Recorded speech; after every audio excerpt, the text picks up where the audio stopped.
2,000 Singapore dollars or 1,300 US dollars. The price tag alone is shocking. It's almost the same price as my custom IEMs, and it's actually more than a lot of more affordable custom IEMs as well. So, is it worth the price?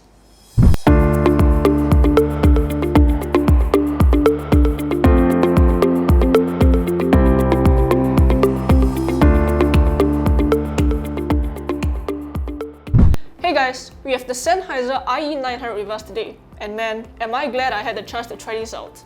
Before we get into the review, don't forget to hit that subscribe button and turn on notifications so you don't miss out on upcoming videos. So, let's talk design, both inside and out. If you've watched my Sennheiser IE300 video, you'll notice the shells are pretty similar in terms of size and design, with of course the notable exception that these are made with aluminium. It's not just some aluminium shells joined together though. Sennheiser has CNC milled these out of a single block of aluminium and anodized them to create these gorgeous looking earphones.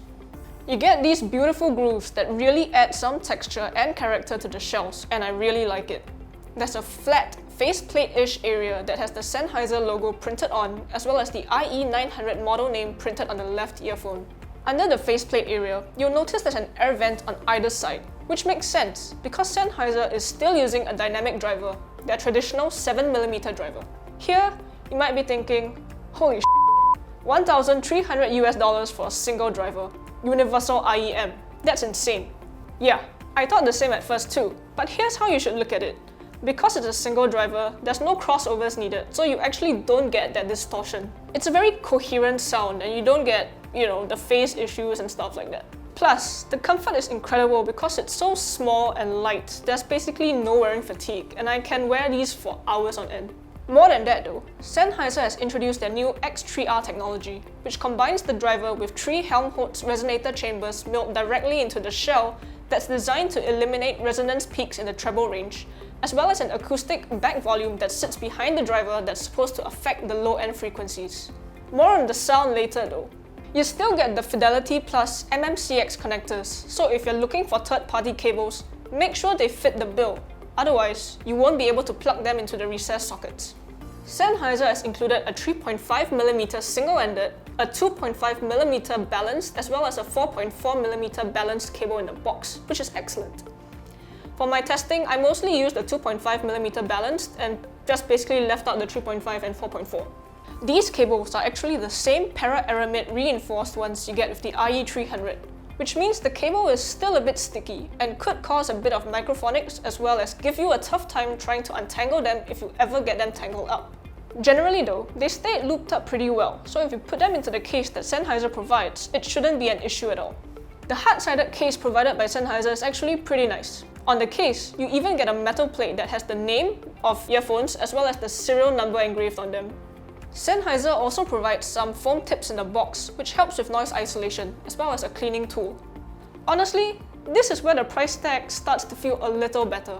You get a sturdy case, cable options, and the serial number and certificate of authenticity is a nice touch.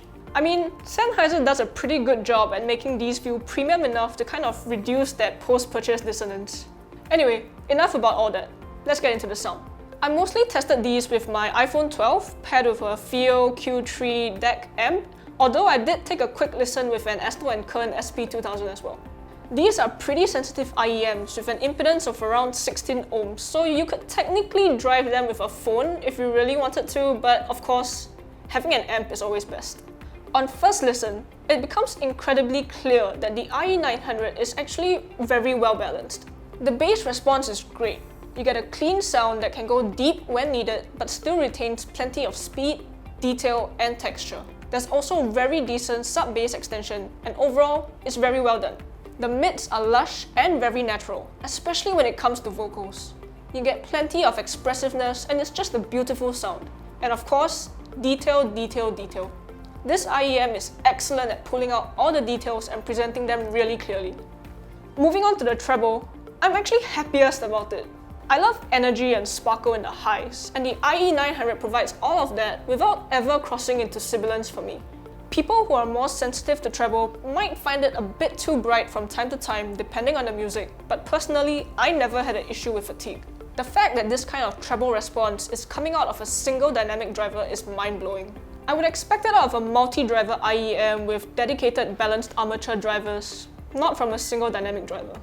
Also, instrument imaging is absolutely incredible. The soundstage is wide, not as wide as some IEMs can get, but the accuracy and imaging is just wow. Layering and separation is great as well, with enough space between instruments and a surprisingly clear separation of the vocals.